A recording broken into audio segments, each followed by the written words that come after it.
বর্তমান এই স্বার্থপর দুনিয়ায় কেউ যদি আপনাকে নিঃস্বার্থভাবে ভালোবেসে থাকে, সেটা হচ্ছে আপনার বাবা মা। একমাত্র বাবা মা ছাড়াই নিঃস্বার্থভাবে এই পৃথিবীতে কেউ ভালোবাসে না। সবাই শুধু স্বার্থটাই খোঁজে। যে কাঁদিয়ে নিজে কাঁদে সে হচ্ছে মা, আর যে কাঁদিয়ে মেনে নেয় সে হচ্ছে বাবা। আসসালামু আলাইকুম, কেমন আছেন সবাই? আশা করি ভালো আছেন। আমি আলহামদুলিল্লাহ ভালো আছি। সন্তানের প্রতি মা বাবার ভালোবাসা কোনোদিনও কমে না। একমাত্র নিঃস্বার্থভাবে মা বাবা ছাড়া একজন সন্তানকে কেউই ভালোবাসতে পারে না। সবার ভালোবাসার পেছনেই কোনো না কোনো স্বার্থ এবং কোনো না কোনো উদ্দেশ্য থাকে। একমাত্র মা বাবা ছাড়া কেউ এই পৃথিবীতে স্বার্থহীন এবং উদ্দেশ্যহীনভাবে ভালোবাসে না। তবে হ্যাঁ, বর্তমান সমাজে এমন কিছু মা বাবাও রয়েছে যারা দুই সন্তানকে দুই চোখে দেখে। মানে সন্তানদের প্রতি ভালোবাসা কখনো এক হয় না।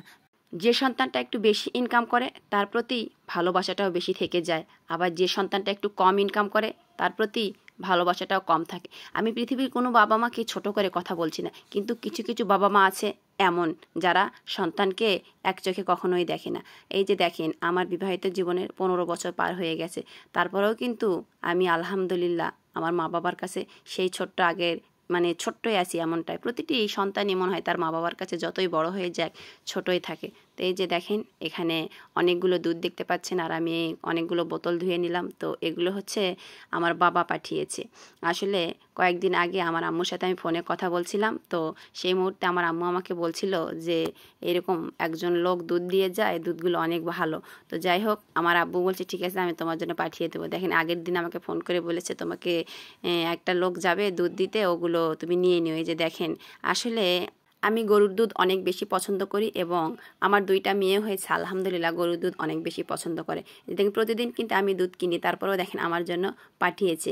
কারণ তারা হচ্ছে বাবা মা, তারা ভাবতেছে ভালো জিনিস আমরা খাবো, আমার সন্তানেরা খাবে না। অবশ্যই দেখেন, আমার জন্য পাঠিয়েছে, আমার বোনের জন্যও পাঠিয়েছে। তো এটাই হচ্ছে মা বাবা। এই জিনিসগুলো দেখলে না মনটা সত্যি আসলেই ভরে যায়। তো এই যে আমার শাশুড়ি এটা ধরে আছে, দুধগুলো আমি ছেঁকে ছেঁকে উঠাবো এখন বোতলের ভিতর। এই যে দেখেন, আর আমার ছোট্ট মেয়েটা আমার পাশে বসে কত রকমের গল্প করছে আমার সঙ্গে। তার কত কত প্রশ্ন, যদি ভয়েসটা আপনাদের এখানে দিতাম তাহলে হয়তো বুঝতে পারতেন সে কত রকমের প্রশ্ন করতেছে। মানে দুধ যাওয়ার অনেক বেশি পছন্দ, ওই দুধের ওপরে যে মিষ্টি স্বরটা পড়ে এটা আরও সব থেকে বেশি পছন্দ। এতগুলো দুধ দেখে অনেক বেশি খুশি হয়ে গেছে। আর এই ভিডিওটা তো আমার বড় মেয়ে করে দিচ্ছে। ও শুধু বলতেছে তুমি এতগুলো দুধ কোথায় পেলে? আমি বললাম তোমার নানা ভাই মানে আমার আব্বু পাঠিয়েছে। আমি প্রথমে বললাম আমার আব্বু পাঠিয়েছে, ওইটা শুনে বলতেছে না তোমার আব্বু পরে, আগে আমার নানা ভাই। দেখেন, সন্তানের এই ছোট ছোট খুশিগুলো মানে কত বেশি ভালো লাগে। আমার বাবা মা পরে, ওর নানা ভাই আগে। তো যাই হোক, এখানে দেখেন কিছু দুধ আমি এখানে গরম করতে দিচ্ছি, ওদেরকে খেতে দেবো। মানে মহা খুশি ওরা। তো বাবা মা যতদিন আছে প্রতিটা সন্তানকে বলবো বাবা মার যত্ন করবেন, বাবা মাকে ভালোবাসবেন, বাবা মার প্রতি দায়িত্ব পালন করবেন। আমি সন্তান হিসেবে কতটুকু পারি তা জানি না। আল্লাহ অনেক বেশি ভালো রাখুক আমার বাবা মা সহ পৃথিবীর সকল বাবা মাকে।